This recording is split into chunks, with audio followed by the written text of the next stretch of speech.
Hello everyone, this is Scott from TheElixirGen.com, and today we're looking at IObit Malware Fighter 3 Beta. Okay, so this program is actually receiving quite a bit of attention as opposed to the one that I've also reviewed today, which is still over here.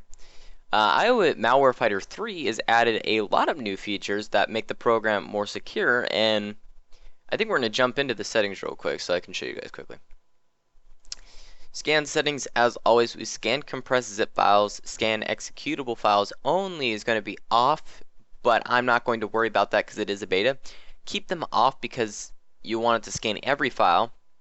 Scan normal, scan by, you don't need to do this. It's just priority, so it'll be how much of the system it uses when it's doing a scan. You can do an idle scan. This is actually a really nice feature. So you can do an idle scan and then you do a smart scan. It'll scan the important items when your computer's idle or using low resources. That's what I was saying that adware needed to do in the previous video. Your ignore list is the same as it used to be as long as you're quarantined. Your protection options offers a lot. Okay. The high monitors all and stops all threats. Pop up for each threat in the lesion. Monitors and stops only dangerous threat with few pop-ups. So basically you have this will include everything from potentially unwanted programs to anything else.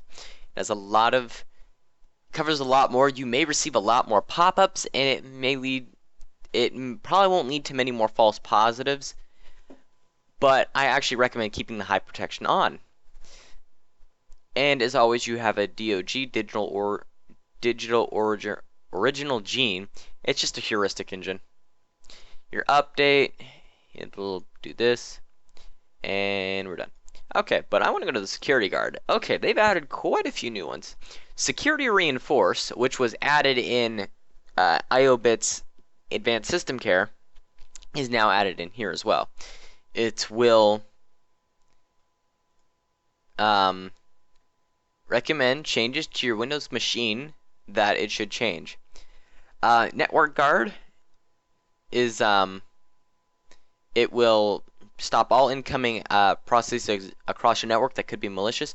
File Guard is your basic antivirus. Startup Guard will launch the program as one of the first items on startup, and it will also check for any other unknown or potentially malicious items on startup. That's actually a really good feature that it added. This is a very important thing because it's very similar to the auto scan on startup that you're going to get with Avast. But this is going to protect the program, and it's going to check for malicious items on startup, making this program actually really good. The Cookie Guard protects against either cookies being stolen or cookies that are potentially malicious. The Browser Guard, as always, protect browser settings against malicious modification. This will protect against homepage being changed, potentially malicious items being installed on the browser. Security Reinforce we've already covered. The Process Guard will detect malicious programs that are running in your memory. The USB Disk Guard will protect against malicious items that come across your USB, which is another feature that's really good. And Malicious Action, detect threats by using malicious action. So basically, as I've already read when I did the digital original genome or the gene, it basically will look across the heuristic engine. If it sees anything running that might potentially be malicious, it will flag it.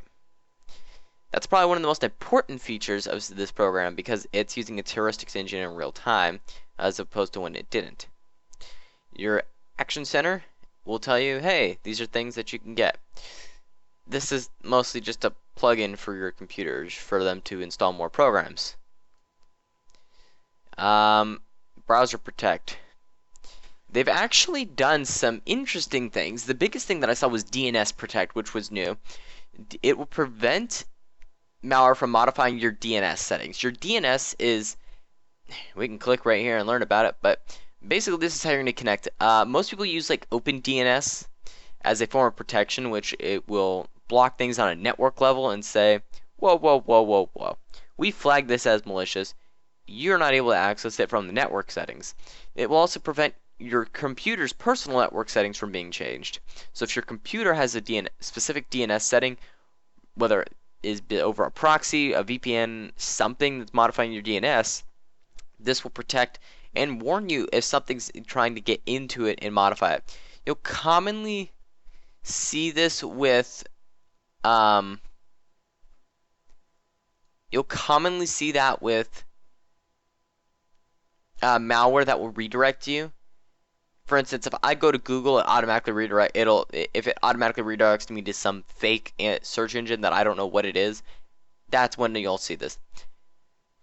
The surfing protection, as always, is just protecting you against malware that's over certain web pages that'll flag them automatically. It even has the little safe search next to it when you're in the search engine.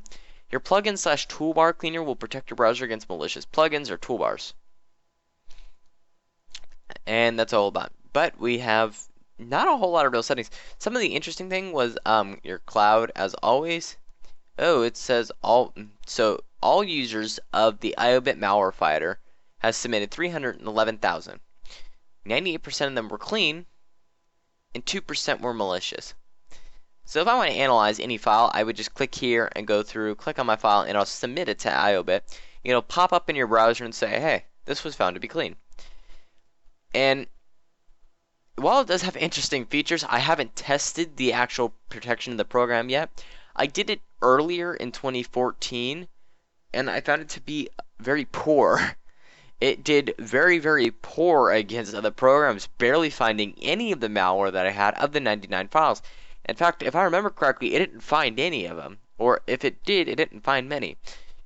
That may have been a flaw, either in the testing or in the program itself, but I haven't had any good experiences using the IObit Malware Fighter. I may do a test come summer or sometime in mid of this year. I will test all the programs again against new files that I find, and I'm going to include some websites as well. And I'm going to collect data from all of them again, and I'm also going to be doing browser testing again and see which ones come up as the top for 2015. But let me know what you all think about this program in particular. If you have any experience about with the protection, I have had bad in testing. In fact, it's not even used in testing. They do have a partnership with Bitdefender to use some of their database, but it always seems to be a very poor implementation, because even that scored pretty low in comparison to Bitdefender. So it may be it may have been the old heuristics engine. They did update it and modify it a little bit, but it is slowly chugging along. It's making more progress than Adware is, but at the same time, it's not that impressive. Some of the things that I'd like to see added to the program, since it's still in beta, I want to see them add something more like keylogger or a webcam, because those are becoming major attack points. People are stealing a lot of private stuff and holding it against them for ransom. There's been a lot of things in the news, especially in 2014. We had a lot of those. People would hack into webcams. It's still a big issue because it happens a lot.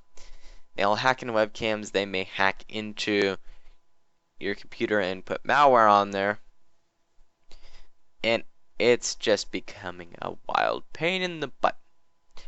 But I hope to see some changes in the near future.